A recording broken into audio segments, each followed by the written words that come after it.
ভগবান ভক্তকে চাইতে যেতে ভগবান হয়ে যান ভক্তের, তবেই তো দুজনে মিলন সম্ভব। মা, মালা করার নিয়ম একটু যদি বলে দেন। মালা করার নিয়ম কিছু? হ্যাঁ। মালা করার নিয়ম হলো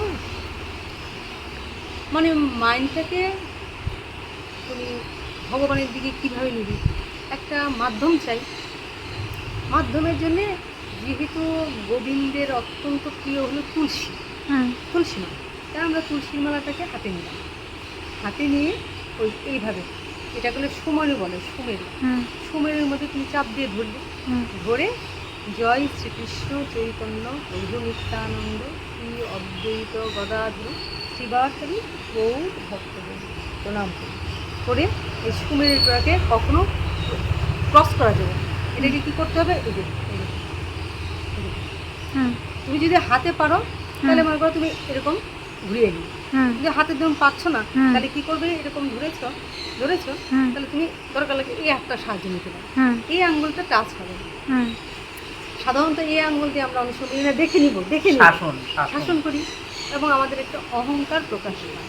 আরও কিছু কারণ আছে, সব কিছু বলতে চাই না, তাই এই আঙ্গুলটাকে আমরা বাদ দিয়ে করবো। দেখো বড় আঙ্গুলও আছে এখানে, আমাদের ছোট আঙ্গুল আছে, সবগুলি আঙ্গুল কিন্তু স্পর্শ হচ্ছে, কিন্তু এই আঙ্গুলটা এটা বিধান। অ্যাকচুয়ালি ভক্তি পদ্ধতি কোনো কিছুই নেই, কিন্তু এইটা যখন আমাদের বিধান দিয়েছেন, নামের একটা সিস্টেম থাকে, শৃঙ্খলা, ওই বিধান অনুযায়ী আমার এই আঙ্গুলটাকে বাদ দিয়ে রাখতে হবে। বাদ দিয়ে রেখে তখন আমরা এই যে, বুঝতে পারলে এখানে হলো, হওয়ার পরে আমরা এরকম ঘোরাতে পারছি। আর তা না হলে তুমি মনে করো এরকম আসছো, তখন তুমি এইভাবে দিয়ে সবসময় মনে রাখবে, যখন আমরা নামটা করছি হরে কৃষ্ণ কৃষ্ণ কৃষ্ণ হরে হরে, হরে রাম রাম রাম হরে হরে, হরে কৃষ্ণ কৃষ্ণ কৃষ্ণ হরে হরে, হরে রাম রাম রাম হরে হরে, হরে কৃষ্ণ কৃষ্ণ কৃষ্ণ হরে হরে, হরে রাম রাম রাম হরে হরে। মানে প্রতিটা নাম করব সবসময় গুরু গোবিন্দর ধ্যানে থাকবো, গুরুকে স্মরণ করবো, আর রাধা গোবিন্দকে, রাধা মাধবকে স্মরণ করবো, রাধা গোবিন্দ মিলিত কোনো গৌর সুন্দর পঞ্চতত্ত্বকে স্মরণ করবো, আর নাম করব। নাম করার সময় যেন আমার মাইন্ডটা নানান কিছু ভাবছি, নানান কিছু চিন্তা করছি, এটা যেন না হয়। যখন নাম করবে তখন নামময়, দেখো কথাই বলে নাম নাম নাম, কি বলছে, নাম নাম। কাকে আমরা ভগবানকে নামাতে চাইছি, তিনি গোলক বিহারী, গোলকের থেকে তাকে আমরা নামাতে চাইছি। তাহলে তাকে নামাতে গেলে আমাকে কি করতে হবে, তার প্রতি শরণাগত হতে হবে, অহংকার শূন্য হয়ে। বলছি উপরে উঠতে হবে না না, এটা ঠিক আছে, ভালো বলেছে, উপরে উঠতে হবে, রাইট। আমি তো এখন অধম, আমি এই নামের মাধ্যমে তো উপরে ওঠার চেষ্টা করব। এবার আমি কি উপরে উঠতে পারি না? হ্যাঁ, নামকে আশ্রয় করে আমি উপরে উঠতে পারি। ভগবান নামবেন আর আমাকে উপরে উঠতে হবে, দুই এর মিলিত হলে তাহলে হয়, আমাকে উপরের দিকে একটু উঠতে হবে। যেমন কেউ যদি মানে আধা জলে নামে, আমাকেও কিছু নামার চেষ্টা করতে হবে, তাই না? ভগবান এদিকে আমি ডাকছি, ভগবান এদিকে নামার চেষ্টা করছেন, আমাকেও তো দিকে করুণা, কৃপা শব্দের অর্থের নাম কিছু করে পাওয়ার নাম, আমাকেও কিছু করতে হবে। ভগবান এদিকে এগোচ্ছে না, আমি যদি দাঁড়িয়ে থাকবো হবে, আমাকেও এগোতে হবে। নামের আশ্রয় করে অপরাধ শূন্য হয়ে যদি আমরা নাম করতে থাকি, ভগবান যেমন আগাচ্ছে, আমিও জানছি যে ভগবান এগোচ্ছে, আমাকেও এগাতে হবে, ভগবানের দিকে এগাতে হবে। এইবার নাম, ভগবান যে নামবেন, আমি যদি নামের মতন নাম না করি, ভগবানকে নামবেন না, তাহলে আমাকে আবার আরেকটা জায়গা থেকে নামতে হবে। আমাকে কিন্তু উঠছি, কিন্তু আমাকে কিন্তু আরেক জায়গা থেকে নামতে হবে। কি থেকে? অহংকার থেকে। আমার যদি অহংকার থাকে তাহলে আমি উঠতে পারবো না। বলে যদি হও নিচু তবে পাবে কিছু।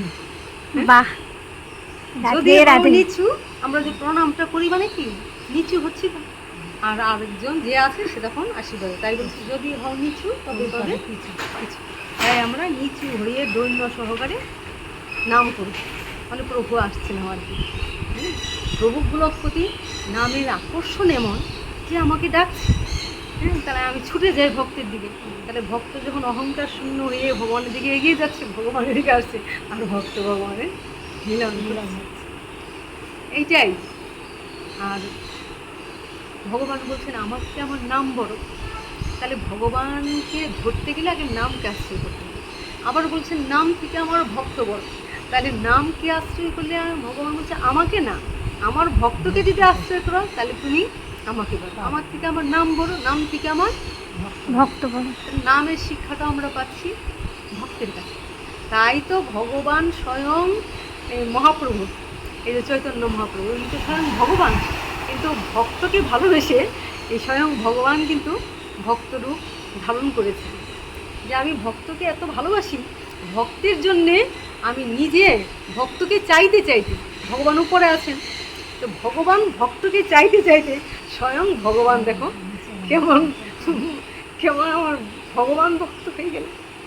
হ্যাঁ, ভগবান ভক্তকে চাইতে চাইতে ভগবান ভক্ত হয়ে গেল, আর ভক্ত ভগবানকে চাইতে চাইতে ভক্ত ভগবানের মতন হয়ে যায়। এই যে বললাম না আমাদের উপর উঠতে হবে, মানে ভগবানকে চাইতে চাইতে ভক্ত হয়ে যায় ভগবানের মতন, আর ভগবান ভক্তকে চাইতে চাইতে ভগবান হয়ে যান ভক্তের মতন। তবেই তো দুজনের মিলন সম্ভব, নইলে কি সম্ভব? হ্যাঁ, এই দুয়ের মিলিত হয়ে তবে দুজনের মিলন ঘটে। বুঝা গেল? রাধে রাধে। রাধে রাধে। ভক্তকে চাইতে চাইতে ভগবান আমার ভক্ত হয়ে সেজে এসেছেন, আর ভগবানকে চাইতে চাইতে ভক্ত ভগবান হয়ে উঠছেন। হরি বল। এইভাবেই নাম করবি, অপরাধ শূন্য হয়ে যদি আমরা নাম করি, ভগবানকে ডাকি, তাহলে ভগবান আসতে বাধ্য। ভগবান বলছেন এমনভাবে ডাকো, এমনভাবে ডাকো আমি যে ভগবান, আমার যেন ভগবৎ সত্তা টলে যায়, আমি যে ভগবান এটা যতক্ষণ আমার মনে থাকবে ততক্ষণ আমি নামবো না।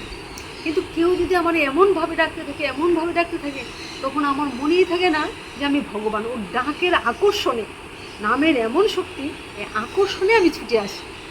তাই বলেছেন হরির নাম, হরির নাম, হরির নামইব,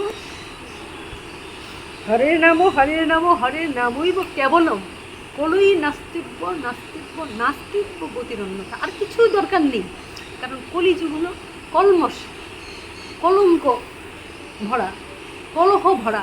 এই সময় আর কিছু দরকার নেই, প্রেম ভরে নাম করো। হ্যাঁ, আর অনায়াসে ভগবানকে আমরা উপলব্ধি করতে পারি, ভগবানের কৃপা লাভ করি। হরে কৃষ্ণ, কৃষ্ণ কৃষ্ণ হরে হরে, হরে রাম হরে রাম, রাম রাম হরে হরে। জয় শ্রীকৃষ্ণ চৈতন্য প্রভু নিত্যানন্দ, শ্রী অদ্বৈত গদাধর শ্রীবাসাদি গৌর ভক্তবৃন্দ।